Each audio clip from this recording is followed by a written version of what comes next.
Okay, welcome colleagues. I'd just like to begin by introducing Professor Clive Bonsall to his inaugural lecture. For those of you who don't know me, I'm Dorothy Mill. I'm the Head of College of Humanities and Social Science. A particular warm welcome to Professor Bonsall's family, but to all of you. We're also awaiting the Romanian consul, who's going to be a little bit late, so when he arrives in, you'll know who it is. I'm delighted to introduce Professor Bonsall. His first degree was in prehistory and archaeology at Sheffield University, and after graduating he took up a junior research post at the British Museum and then came to Edinburgh in 1978. First as a lecturer, but then he's had a number of promotions, culminating in his being awarded a personal chair of early prehistory in 2009. His research interests include hunter-gatherer societies, the transition to farming in Europe, the reconstruction of ancient diets, and human-environment interactions. In recognition of his contribution to southeastern European archaeology, he was elected as a corresponding member of the Romanian Academy of Sciences in 1997 and as an honorary member of the Bulgarian Academy of Sciences National Institute of Archaeology in 2010. Among his very many publications are the Mesolithic in Europe, the human use of caves, the Iron Gates in prehistory, and submerged prehistory this year. We're looking forward to the lecture entitled Farmers, Floods and River Gods, in which we'll hear a good deal more about his body of work. After the lecture, there's going to be some time for questions, and then you're all invited to an informal reception in the room just along from here, the Lorimer room. So I'm hoping as many of you as possible will join us to celebrate the inaugural lecture. Professor Bonsall. Thank you very much. I take it this is on. They've wired me up pretty well. Okay, let me start by just giving you some background, because not many people will, I guess, not everybody here anymore, I guess, will know what the Iron Gates is or where the Iron Gates is. My students will, because many of them have been there, but so let's fill in that background. Now, the Iron Gates is here. It's, if you like, probably the best definition I can give of the Iron Gates is that it is the section of the lower Danube Valley between Serbia to the south and Romania to the north, therefore where the river forms the border between those two countries. So it's a 230-kilometre long stretch of the Danube Valley, which the first 130 kilometres of which is where the river Danube winds its way through the Carpathian Mountains, forming quite a spectacular series of gorges. And then it emerges on the other side of the Carpathian Mountains at the edge of the Wallachian Plain and continues across a landscape of much more moderate relief. So there are two distinct physiographic zones within the Iron Gates, but archaeologically they're not so different. And the importance of this area, archaeologically speaking, lies in the very considerable evidence that it contains for human occupation during two periods of prehistory: the Mesolithic, which is the period when people were still hunting and gathering in Europe, followed by the Neolithic, when people started farming. So we have a record here of an almost continuous record of human settlement stretching from the later stages of the Ice Age around 12,000 BC right through to about 5,500 BC. But now we need to look at the bigger picture, because if we go back to 12,000 BC, as far as we know, everybody living in the world at that time was a hunter-gatherer. There were no farmers. And starting around 9,000 BC, or perhaps a little bit earlier, some hunter-gatherers in certain parts of the world started to farm. And one of those areas where farming began with the domestication of cereals and other crop plants and the domestication of animals like sheep, goat, cattle and pig was in the Near East, particularly the Levant here, stretching around into southern Anatolia and down the Zagros Mountains in Iraq and Iran. And from that early center of agricultural origins in Southwest Asia, farming spread in basically all directions. And one direction in which it spread, of course, was through Anatolia into southeastern Europe. And the first farmers in southeastern Europe, their sites are down in Greece. And farming had been established there by at least 6,200 BC, probably or perhaps by 6,500 BC. And then from there, farming is thought to have spread fairly rapidly through the Balkans. And of course, the Iron Gates lies here within this early spread out of Greece. And as farming spread, of course, a whole new material culture. It wasn't just the economy, there were new kinds of artifacts that came along with it, particularly pottery. So with farming, of course, came new technology, pottery, polished stone tools, a whole range of new kinds of ornaments, using new materials. And of course, probably a new ideology reflected in the presence of figurines, sometimes made out of alabaster, sometimes made out of ceramic and other materials. So there was a whole package of things that came with farming. Now, one of the big questions, which we'll return to right at the end, is how did farming reach Europe? Was it brought by farmers who migrated out of Anatolia and the Levant? Or was farming basically developed by local hunter-gatherers, Mesolithic hunter-gatherers, who were in contact with farmers in these regions? Now, if we were to go back and ask archaeologists this question, say, before 1960, if we were to ask, say, Gordon Childe, who was the first Abercrombie Professor of Prehistoric Archaeology in Edinburgh, probably Gordon Childe would have no doubt that farming was introduced to Europe by immigrant farmers from Anatolia and Southwest Asia. And that's because in those days, before the 1960s, hardly any Mesolithic hunter-gatherer sites were known anywhere in southeastern Europe. So it appeared to archaeologists at the time that immigrant farmers were entering an empty continent. And then something happened which changed everything. And that something was the decision by the then communist governments in Romania and Yugoslavia to dam the Danube, to build two giant dams across the Danube to harness the power of the river, hydroelectricity, to control flooding, to improve navigation, and particularly to improve navigation through the Iron Gates Gorge, where the river had a very steep gradient and there were a whole series of rapids. And barges couldn't get past these rapids very easily. And this is one of the dams they constructed. This is Iron Gates 1, completed, I think, in 1969 or 1970. And then there's a second dam about 100 kilometers downriver, Iron Gates 2. And these dams, of course, raised the water level upstream, which raised the water level really right back up to Belgrade, several hundred kilometers upstream.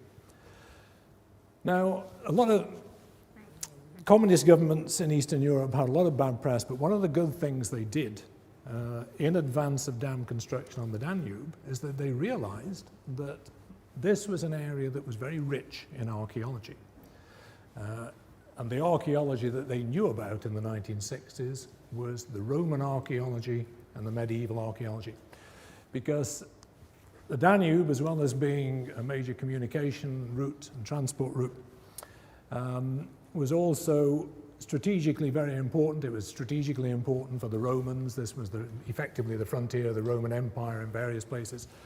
And the Romans had trouble with the Romanians, the Dacians, to the north. And so a lot of military installations along the Danube and the Iron Gates, constructed by the Romans and later on by the Ottoman Turks and the Austro-Hungarians. It was mainly military archaeology. And of course, one of the things the Romans did, one of the great wonders of the classical world, is this remarkable bridge that they constructed across the Danube, spanning 1 kilometer across the Danube, built out of wood on stone foundations. And this was built in AD 103 to 105, remarkably quickly, to basically service their legions who were fighting the Dacians in Romania.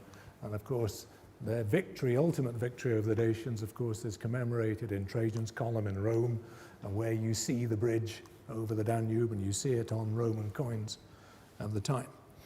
So the Romanian and Yugoslav governments of the 1960s decided that they had better fund some rescue archaeology if they were going to flood just a narrow zone along both banks of the river. And that's what they did. What they found, of course, was not a lot of Roman and medieval archaeology. I'm sure they found some. What they found there was a wealth of prehistoric archaeology, the first prehistoric sites in this region, almost the first prehistoric sites, were found during this rescue excavation phase in the 1960s. And effectively, what they found was, as I've said, an almost continuous record of Mesolithic hunter-gatherer, an early Neolithic, early farmer settlement spanning 6.5 millennia. And of course, that discovery reignited the whole debate over who were Europe's first farmers and what role hunter-gatherers, indigenous hunter-gatherers, may have played in the spread of farming across Europe. And more important than that, I mean, we do have a few Mesolithic sites elsewhere in southeastern Europe, but they're mainly in caves. What's important about the Iron Gate sites is that there are very few cave sites here. These are mainly open-air sites and sometimes quite large sites on both banks of the river, sometimes on islands in the river. And more important than that, not only do you have Mesolithic sites and Neolithic sites, you very often have early Neolithic occupation on the same sites as earlier Mesolithic occupation. So this is something you find nowhere else in southeastern Europe or central Europe. And so they sent in teams of archaeologists, virtually all the archaeologists, all the prehistoric archaeologists in Romania and Yugoslavia were sent into the Iron Gates to excavate these sites very rapidly. In the best cases, they had 2 or 3 years to excavate these sites, and in the worst cases, they had just a few days before the water level rose too high. And there are a lot of sites to excavate, over 50 sites. At least 50 sites were discovered here, which had to be excavated within the space of a few years. And of course, anybody who works in this region, it's a very remarkable area with some very rich archaeology, wonderful preservation in these sites. Anybody who works here is very fortunate. And I'm sure the archaeologists of the 60s regarded themselves as very fortunate to work here. But one man was luckier than everybody else because he was sent, this was Dragoslav Strejević, the late Dragoslav Strejević, Serbian archaeologist, who was sent, who was given the concession on a site known as Lepenski Vir on the Serbian bank of the river. The word vir, V-I-R, in Serbo-Croat refers to a whirlpool, and it's one of these sets of rapids in the Danube, effectively. So it's the whirlpool opposite the mouth of the Lepena River, which is a little tributary that comes in from the west. What Strejević found at Lepenski Vir was something very, very remarkable. Really the most remarkable site in a region of remarkable sites. What he found here were the remains over something like 4,000 square meters. He excavated 4,000 square meters of the site down to a depth of about 4 meters. So he shifted a lot of soil on this site. He found here the remains of at least 70 structures over that area. And you can see what he found. These structures have, all of them, the same trapezoidal-shaped ground plan, arranged more or less in rows along the riverbank. And this riverbank, you don't get the impression from this slide, it's actually quite steeply sloping. So these buildings were built on platforms that were cut into the sloping bank of the river. And these structures were furnished with lime plaster floors. They made lime plaster, which requires a very special technology. It's not a simple thing to do. It requires a lot of time and a lot of material to produce it. And you make a plaster, you pour it down on the floor of the building. And if we look at this one, you can see they have quite elaborate stone fittings within them. rectangular stone-lined pits which are interpreted as hearths, and what are interpreted as entrance facades to the building. And in many of these, there were burials inserted through the floors of the building, sometimes sealed under the plaster floors of the buildings, very often baby burials under the floors of the buildings. And also within the buildings, placed in slots on the floor, and wherever you found a burial inserted through the floor of a building, you had one of these carved boulders or sculptures, which Srejović regarded as having faces that were half fish, half human. And he thought of them as water deities or river gods. And we'll come back to river gods later on. So Lepenski Vir was this very remarkable site, and for Srejović, this was the product of hunter-gatherers living along the Danube. And out of all, not only Lepenski Vir, but all the other sites, out of all this information that was produced very quickly in the 1960s, quite a compelling picture was built up of a hunter-gatherer civilization that Srejović called the Lepenski Vir culture, that began around 12,000 BC at the end of the Ice Age, with small groups of nomadic hunters living in caves in the mountains above the Danube, exploiting forest animals like deer. Then eventually, after a few thousand years, settling down, setting up fishing villages on the banks of the Danube, changing from hunting deer and other animals, wild pig, to relying on fish along the Danube, and steadily from that point developing economically, socially, technologically. And so well adapted and so successful was this hunting and gathering or fishing adaptation along the Danube that Srejović and other archaeologists saw in this a culture that, or civilization that survived long after farming became established in the areas round about, perhaps survived for as much as 1,000 years after the areas round about were filled with farmers. So it was always considered for a long time that there was a long Mesolithic survival within the Iron Gates. Now that remained the party line, so to speak, for several decades. But a new phase of research began in the 1990s, and it actually began as a result of a PhD thesis that was written, presented in this university by one of my research students, Rosemary Lennon, who is no longer in archaeology, sadly. But as a result of supervising that PhD thesis, I became interested, particularly interested in the Iron Gates, and went to work there. I was invited to work on one of the few sites that survived the flooding of the dams. A place called Skela Kladove. On the Romanian bank, you can just see the Iron Gates 1 dam in the distance there. So we're a few kilometers downriver. And this is from 1992 when we started excavating that site. But more important, perhaps, than the excavations at Skela Kladove is the fact that although many of these sites are no longer accessible, they're flooded, and it's not just the flooding, there's a lot of silting behind the dams, so if we ever did go down underwater here, we'd probably find these sites covered with meters of silt. That's one of the things that happens when you construct dams across a river like the Danube.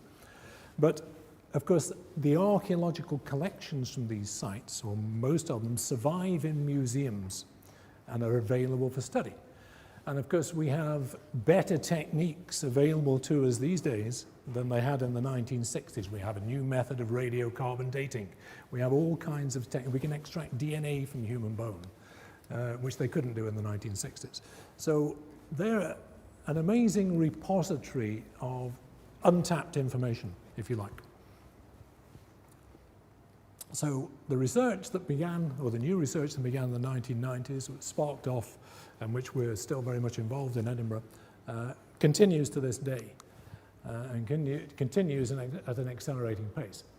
Now, we've recovered, since the mid-90s, a lot of information about the Iron Gate sites, both from the Skela Kladove excavations and from analysing the old collections. And some of the things we've discovered reinforce what the archaeologists of the 1960s thought.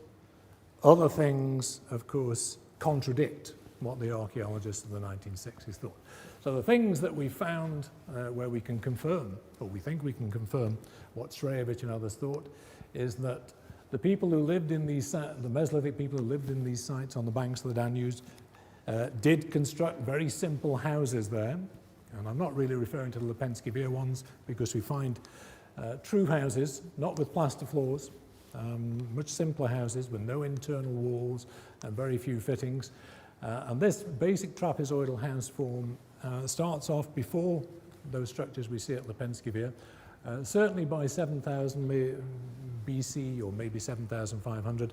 We can't say that it goes right back to the beginning of the Mesolithic, it may not.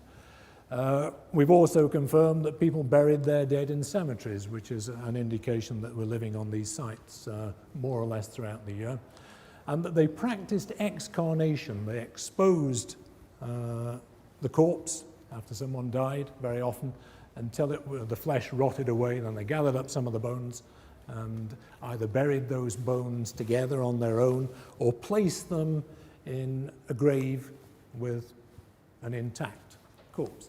And here's a late Mesolithic burial from Scala Cladoby, and what you see here is the classic burial position for the late Mesolithic, where the deceased is laid on the back, normally with the hands down by the side or on the abdomen. And you see in this case we've got a more or less complete skeleton in a grave pit. It's not often you see the outlines in the grave pit, but you do see it in this case. And then you can see some extra leg bones and arm bones along the side. This is one result of excarnation.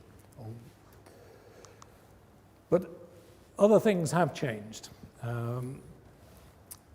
We now see no evidence of a nomadic hunting phase back in the late glacial. What we see is that people right back 12,000 BC were living off the Danube. They were concentrating on riverine resources, and we've dated burials and other remains which show that some of these settlements go back to nearly 10,000 BC and probably older. We just haven't dated the ones before that. Fish and shellfish remains are always abundant in these sites, far more abundant than the bones of land mammals. And of course, the one thing that Rosemary Lennon started back in the late 80s, running on into the 90s, was looking at the chemical composition of collagen in bone, the bone protein. And the results of bone chemistry analysis, which Rosemary started and Katrina Pickard and I have continued, reinforces this picture of the Iron Gates Mesolithic people right the way through the period of which we can document in the Iron Gates, living off the riverine resources in the Danube, because you see that we've got nitrogen along this scale and carbon isotopes along this scale, and the very heavy nitrogen and carbon isotope values indicate a diet that involved the consumption of a lot of fish.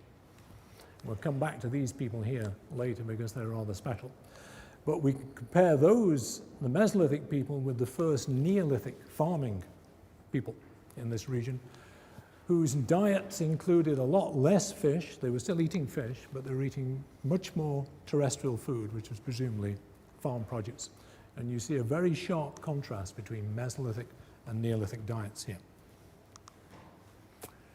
Another thing we discovered, well, maybe not so much discovered, it was known, but we've reinforced this and gathered a lot more information. This is work undertaken mainly by my colleague Kath McSweeney, working on human remains recovered in the current excavations at Scala Cladoby, but also the older excavations.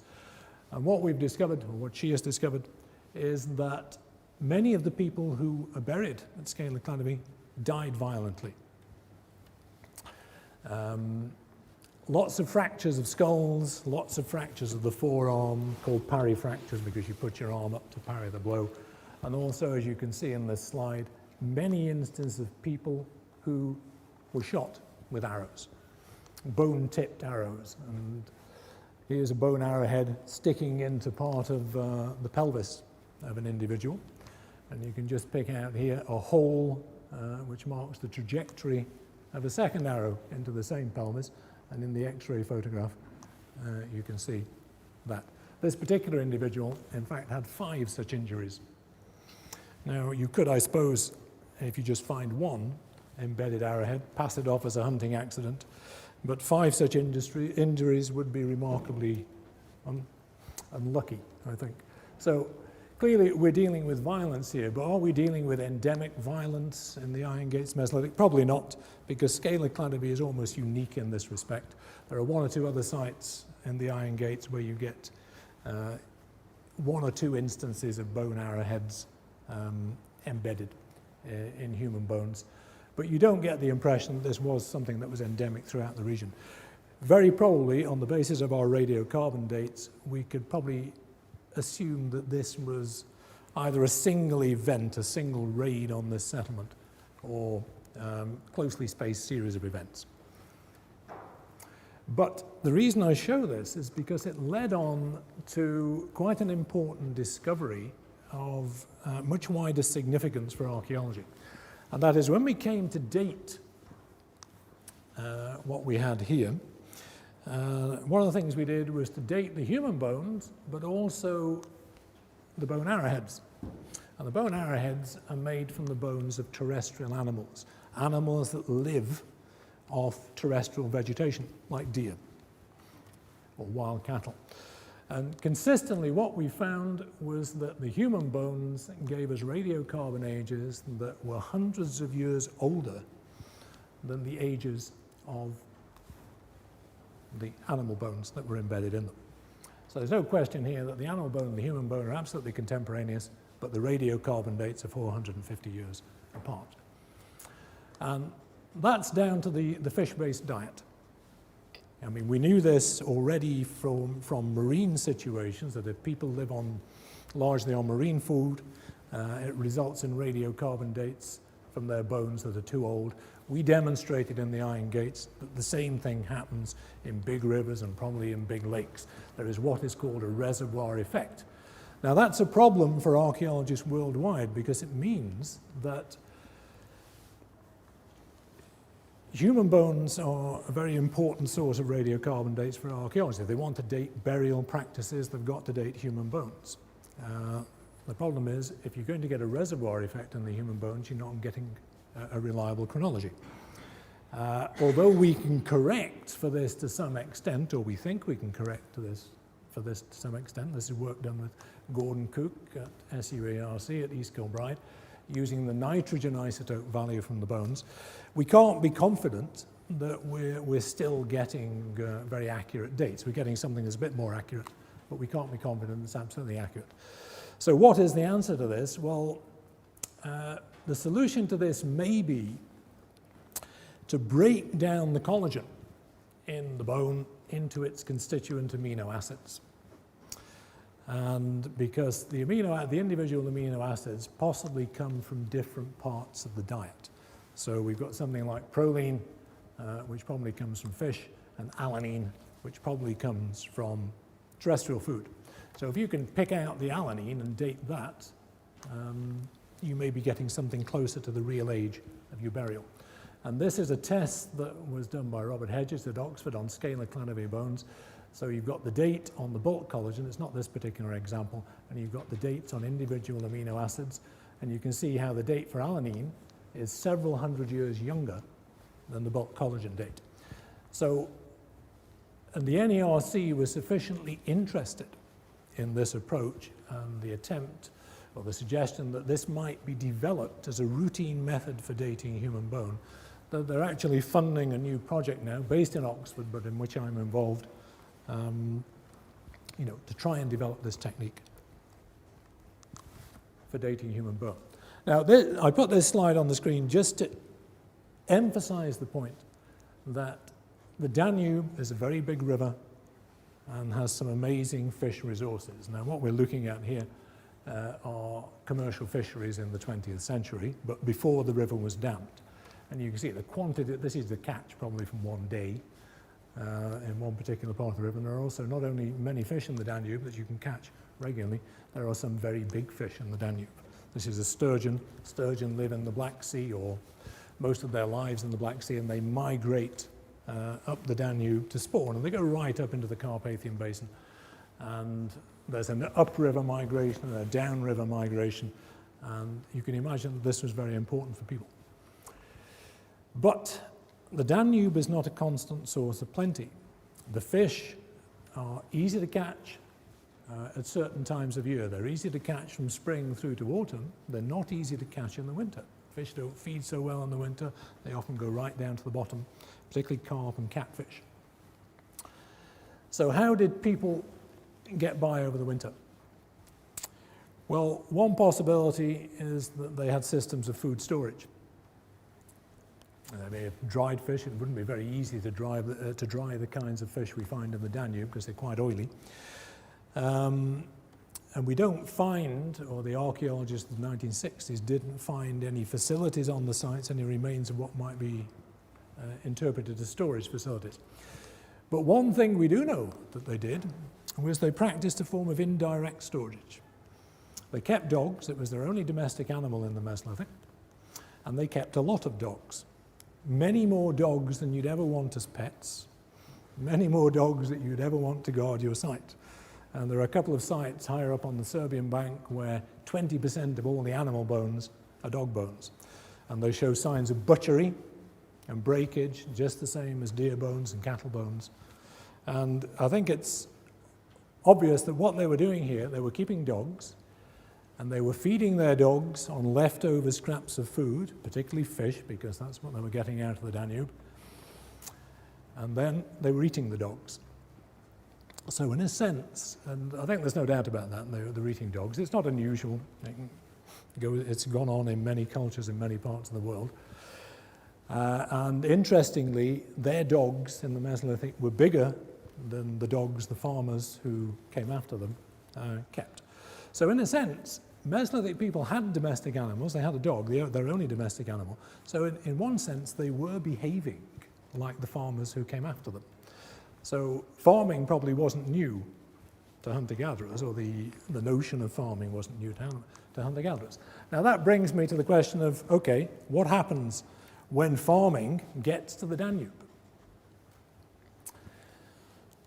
How did the farmers, if it was incoming farmers, how did they interact with the hunter-gatherers? Well, that's where Scala Cladovi comes in, or where we thought it would come in, because this was a site that we knew from the work of my original Romanian collaborator, Vasile Boronanț, had both Mesolithic and Neolithic occupations. We were able to refine the occupation sequence of this site by extensive radiocarbon dating, and each one of these little circles you see here represents a radiocarbon date. And you can see that our radiocarbon dates cluster into two distinct periods. We have one period here between about 7,000 and 6,300 BC when the site was occupied, and this is the late Mesolithic, where people are living mainly off the Danube. Then we have a gap. We have no radiocarbon dates. We have about 300 years. And because we have no radiocarbon dates, we have to assume that people were not living on the site, or at least that part of the site that we've investigated. And then we get another group of radiocarbon dates here from about 6,000 BC. So our site is reoccupied at around 6,000 BC. And when it's reoccupied, that reoccupation is by people with a Neolithic culture and economy. So we see new forms of artifacts, we see polished stone axes, pottery, new kinds of chipstone tools, a new architectural tradition, no more trapezoidal plan houses. The houses now have a rectangular ground plan. They're engaging in trade or exchange in all kinds of materials, and probably organic materials as well as non-organic materials. The ones we see, they're bringing in flint, or they're obtaining flint from at least 80 kilometers away. There's high quality so-called Balkan flint. They're obtaining obsidian from the Carpathians and also from the Mediterranean. We've established that through trace element analysis. They're farming by this stage because we get lots of bones of domestic animals. And we also see new burial practices, or a new body position. No longer do we see the traditional Mesolithic body position where the individual is laid out on the back. These people buried their dead after 6,000 BC in the classic early Neolithic tradition of laying the body on one side or the other and drawing the hands and the knees right up to the chest, and we're probably bound in that position. It's called a crouch position, or the fetal position, if you like. So a lot changes, and we get new kinds of bone tools on new materials, like sheep bones, which weren't available to hunter-gatherers. So what Scaly-Clatterby tells us is that farming was underway in at least the downstream area of the Danube by 6000 BC. So there was no long Mesolithic survival in the downstream area. The question is, how and when did farming reach the Iron Gates? Did it begin before 6000 BC? It could have done, because we have a gap at Scaly-Clatterby. In the radiocarbon record, we don't see what's going on between 6000 and 6300. The problem is we have that same gap at a number of other sites. Virtually every site in the Iron Gates which has radiocarbon dates, and this graph shows you the number of radiocarbon dates per century over a 2,000 or 3,000 year period, and you can see for most sites, this is about 8 to 9 sites, we have a big gap between 6300 and 6000 BC. There's only one site in the Iron Gates which shows any significant activity in that gap, and that, not surprisingly, is the site of Lepenska-Vir, another respect in which Lepenska-Vir is unusual. So the picture that has come out of the Iron Gates Mesolithic, the IGM, from the excavations at Scaly-Clatterby and the related work that we've done on the old collections, is that there was no steady development of the Mesolithic from nomadic hunter-gatherers in the late Pleistocene through to this highly advanced hunter-gatherers at Lepenska-Vir at whatever time Sreyevich thought it was. The Iron Gates Mesolithic was a remarkably stable cultural tradition that didn't change much over thousands of years. But then we get to Lepenska-Vir, and we get something absolutely new, because all the features that make Lepenska-Vir distinctive, the lime plaster, the very elaborate stone fittings, the carved boulders, the subfloor burials, all these we now know, because of the radiocarbon dating that we've done, appear in this 300-year period when Scaly-Clatterby and other sites appear not to be occupied. So clearly this was a period of rapid change. The question is, what's the explanation of that change? Well, 6,300 to 6,000 BP was the period when farming was spreading through Europe. So it's logical, I suppose, to assume that what we see happening at Lepenska-Vir between 6,300 and 6,000 BC has to do with the spread of farming through Europe. And most people would subscribe to that. I don't subscribe to it wholeheartedly, but it's easier to see the lime plaster pyrotechnology on the subfloor burials being linked somehow to contact with farmers, because all these things are found earlier in the Near East where farming originated. The spondylus shell ornaments that we see occasionally at Lepenska-Vir, we don't see these elsewhere in the Mesolithic. We only see them in the Neolithic, in the early Neolithic, and they were traded around among Balkan early farmers. And the pottery, the ground edge tools, which are found in one or two of the buildings, well, more than one or two of the buildings at Lepenska-Vir, were also introduced to the Balkans with farming. So it's natural to see all these things as having something to do with the expansion of farming through the Balkans. But did it come in as a package? Did it all come in at the same time? And my feeling on this is that it didn't all come in at the same time. The lime plaster pyrotechnology and the subfloor burials are there at 6,300 BC. The spondylus shell ornament, spondylus is a big bivalve, an oyster-like mollusk which lives in the Aegean and was highly prized for its big, thick shells, which are good for making ornaments. But spondylus shell ornaments, well, we have very few radiocarbon dates on relating to contacts with spondylus shell, but it seems to be in the Iron Gates about 6,100. It's not there at the beginning. The pottery and the ground edge tools, you would be hard pushed to really get the appearance of that. Not everybody agrees with this, but I think this is the case. I don't see this before 6000 BC. And then, of course, the first evidence of domesticated animals, apart from dogs, we don't see in the Iron Gates until just after 6000 BC. So these things, I think, do not come in all at the same time. They come in gradually. So if it's contact with farmers, we have to ask, where are the farmers here? Well, this is a hastily prepared little map with some radiocarbon dated sites.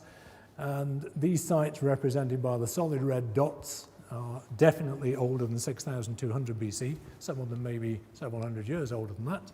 And you can see they're all down in Greece and Western Anatolia and on Crete. There's a site here down in southwestern Bulgaria, almost on the Greek border, which is definitely older, or around 6100 BC. But further north in the Central Balkans, Northern Balkans, you're hard-pressed to find any Neolithic settlements, any early farming settlements, much before 6000 BC.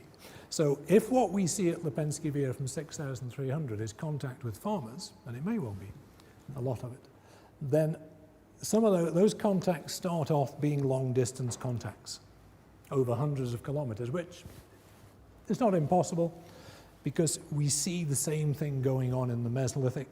You know, shells, marine shells were moving into the Iron Gates, even in the Mesolithic, and they had to have been coming 500 or 600 kilometers. So long-distance contacts were possible, and I think what you see is the contact, the agricultural frontier getting closer and closer and closer to Lepenski Vir and the Danube Valley, until eventually farming is established right across the area.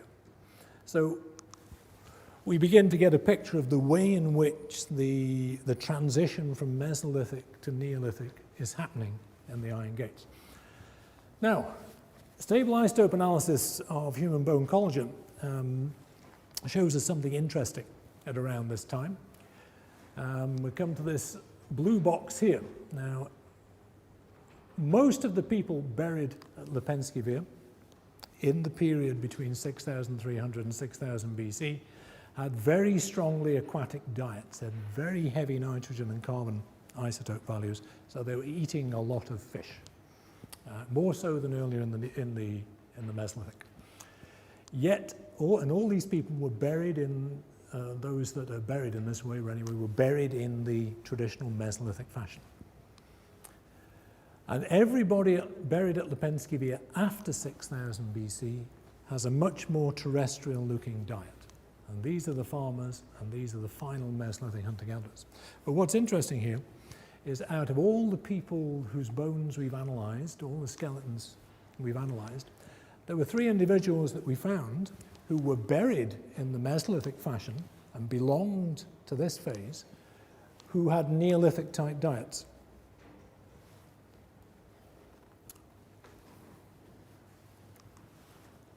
So one wonders then who they actually were. And there are various possibilities. Were they actually farmers? I mean, we have problems in dating human bone because of the radiocarbon reservoir effect. We can't say precisely where within that 300 period they belong on the radiocarbon dates. Could they belong to the end of the period when people started farming? Now, if we could demonstrate that there were local people, part of a population that turned to farming, the fact that they're buried in the Mesolithic fashion would support the view that local hunter-gatherers adopted farming. However, we can't demonstrate that.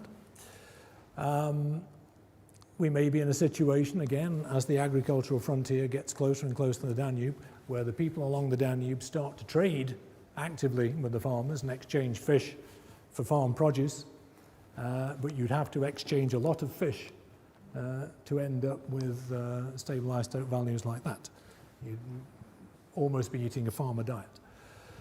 The third possibility, and probably the most likely possibility, is that they were actually incomers, people who were born or originated in a farming community further south on the Danube and moved to live in the Lepenski Vir catchment. Married a hunter-gatherer man or a hunter-gatherer woman along the Danube, and came to live there and ultimately were buried in the Mesolithic fashion.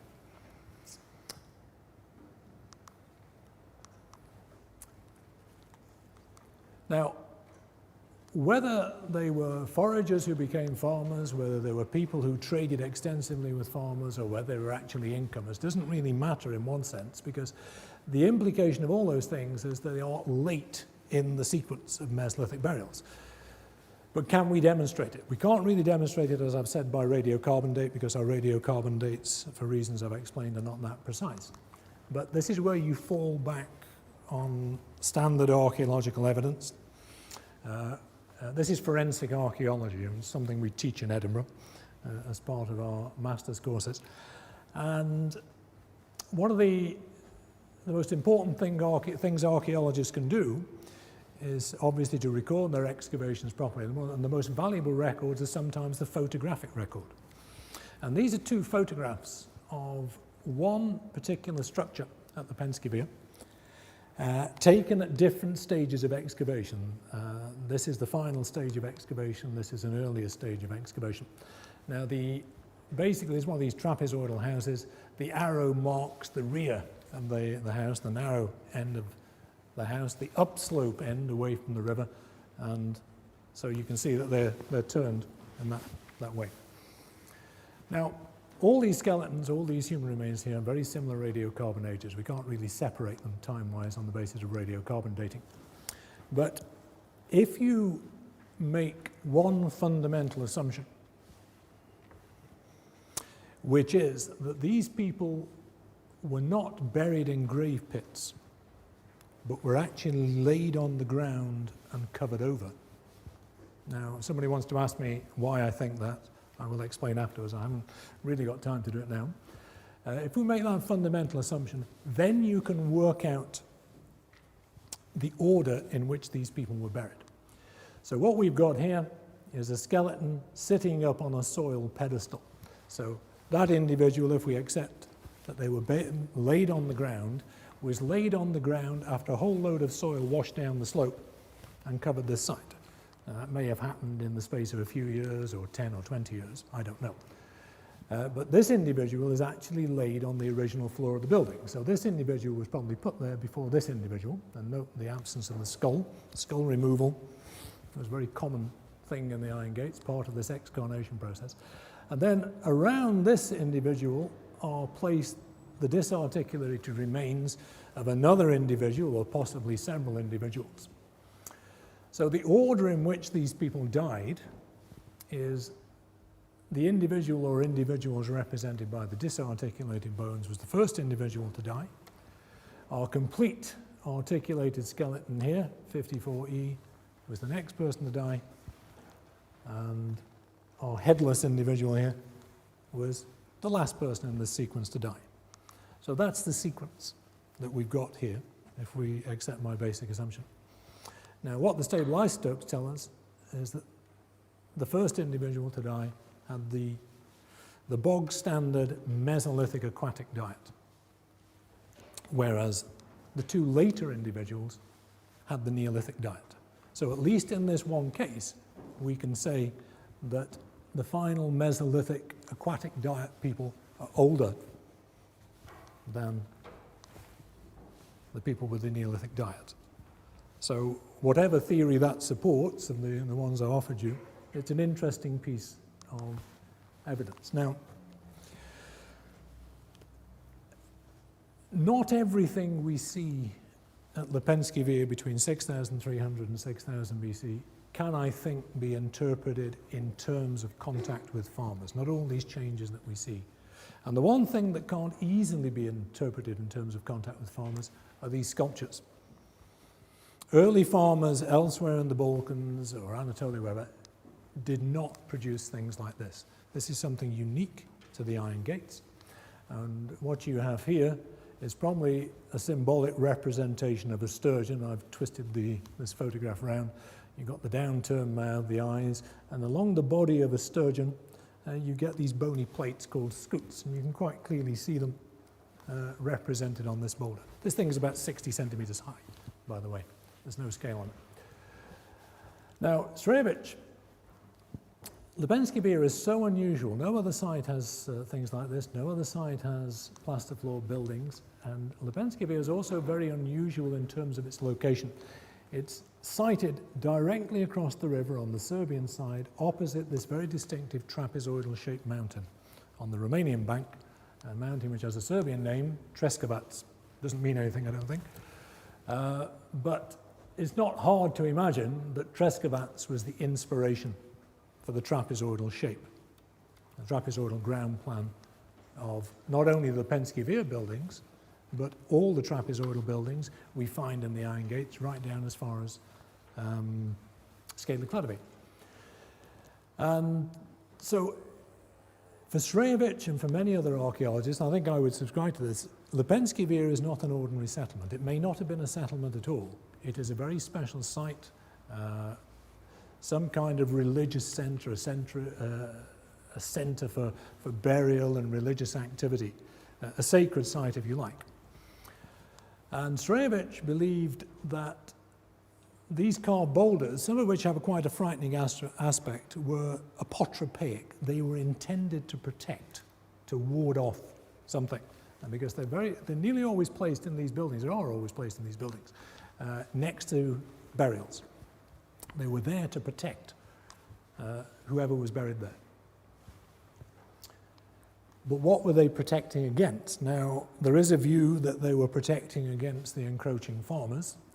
It's hard to see that when so much of the Neolithic paraphernalia starts to be accepted by the people at Lubensky Beer, and they ultimately accept the farming. Why would they be warding off the farmers?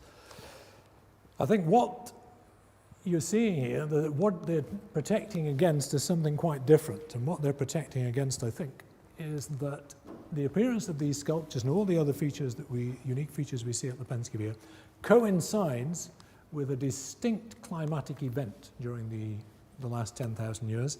An early Holocene equivalent of the post-medieval Little Ice Age, a cold phase centered on 6,200 BC, known to geologists as the 8.2 Ka event.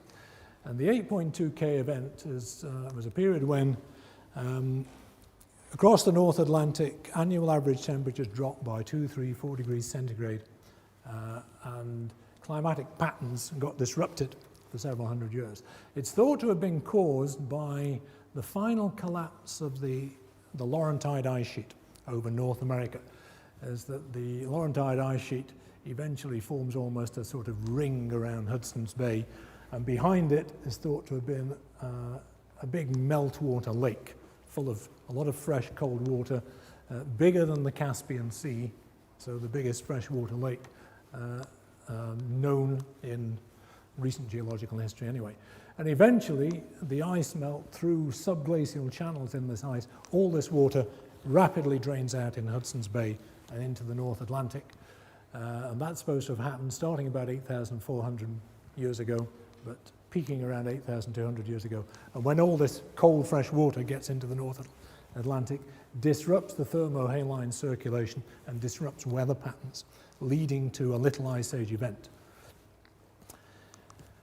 Now, of course, it wasn't just a cold phase. We know that what happened during the Little Ice Age is that the weather patterns got disrupted, the westerly airflow, which brings all the rain to the British Isles, and all these depressions that you see in the weather forecast tracking across the British Isles and Scandinavia, got pushed further south and started to track across Middle Europe, dumping a lot of precipitation on these high mountains, the Alps and the Carpathians.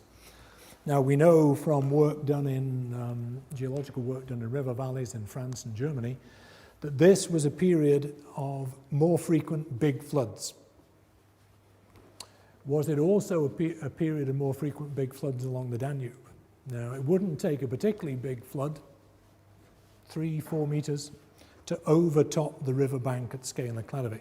And if that was happening, not once every 200 or 300 years, as it has done in recent memory, but if that was happening several times a generation, then obviously people are going to stop living so close to the river, and they're going to move back. So I don't think what we're seeing in the Iron Gates is an abandonment of sites so much as people shifting back from the river. But of course, you can't move your sacred site. your ancestral home, because it then doesn't become your ancestral home any longer. All you can do is protect it. And your means of protecting it is through your ideology, I guess. So I think we can't explain everything at Lepenski Vir in terms of encroaching farmers. Some of it has to do with environmental change. And of course, the spread of farming through the Balkans was probably partly linked to this environmental change. So, of course, the research we've done in the Iron Gate so far, of course, is not the end of the story. We're really at the beginning of the story. There's a lot of, we've solved some questions, but we've raised new kinds of questions. And these questions have to be answered. I mean, lots of questions we could ask, but were the first farmers local people or were they incomers? We still don't know this, but we're going to find this out because now scientists can extract DNA from skeletons, and we're involved in a project with molecular biologists at the University of Mainz who are attempting to extract DNA from the skeletons of Scalacladivin and elsewhere. You can look at other kinds of isotopes like strontium and oxygen that can tell you perhaps if people moved location between childhood and adulthood. Another important question is, did hunter-gatherers adopt pottery before they adopted agriculture? There's a lot of talk, a lot of debate about whether hunter-gatherers acquired pottery but they didn't adopt agriculture. Because we know in some parts of the world there were hunter-gatherers who had pottery but didn't have agriculture. Well, one of the things we can do there is to date the pottery, and it is possible to date pottery now. The problem is getting the money to do it is very expensive. And if somebody has a spare $500,000, we could date a lot of pottery. But these are all questions for the future. But back to the bigger picture, because the Iron Gates, although we're starting to understand the transition from Mesolithic to Neolithic, from hunter-gatherer to farmer in the Iron Gates, it's the tip of the iceberg. What we need to understand, because we have to put it in the context of southeastern Europe. How did farming reach Europe? And we still have this problem, where were the foragers? We've got them in the Iron Gates. And in the Iron Gates, of course, they're there because of the fish resources and the other aquatic resources of the Danube. Now, there are no really big rivers further south in the Balkans, but you have a long coastline. So if you're going to find big concentrations of hunter-gatherers in the Balkans, more likely than not, they're likely to have been on the coast. The problem, of course, is since 6000 BC, sea level in the Black Sea, the Aegean, and the Adriatic has risen by something like 15 meters. So if you're going to find Mesolithic sites that were along the coastline of 6000 BC, you're going to have to go down underwater. And that thought was, of course, the inspiration for a conference that I organised along with two of my former postgraduate students, John Benjamin and Katrina Pickard, in 2009. And the book from that conference was published a few days ago, and just by coincidence, the launch is at the Royal Society of Edinburgh tomorrow evening. But my guess is that this, if we want to understand the transition from hunting and gathering to farming in Europe and how farming reached Europe and whether it was brought by migrant farmers and what role hunter-gatherers may have played in this process, that we're going to have to look underwater. And I think that's where the next major advances in our knowledge of the past are going to be. And I hope very much, and that's what we intend, that Edinburgh University will be at the forefront of that research, just as it's been at the forefront of research in the Iron Gates. But as you'll appreciate from looking at the author list here, archaeology is not an individual pursuit. It never has been. It's very much a multidisciplinary and interdisciplinary activity, and it requires the combined efforts of many people. So there are many people who have to share credit with for the research that's been undertaken so far in the Iron Gates and who continue to work on it. Those professional colleagues who have actively contributed to the research, the many generations of undergraduate students who since 1992 have worked with me at Scala Academy, they're too numerous to mention, and of course the various sponsors, and not least I'd single out the Carnegie Trust for the Universities of Scotland, who have consistently funded the research at Scala Academy as an undergraduate expedition right from the beginning. And finally, I'll thank you for listening. Thank you.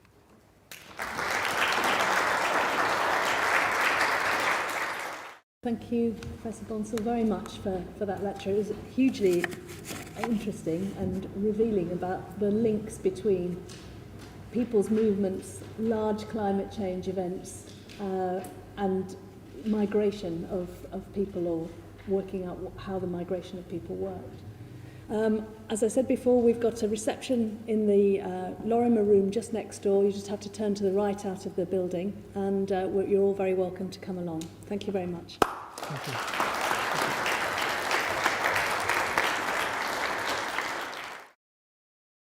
This production is copyright The University of Edinburgh.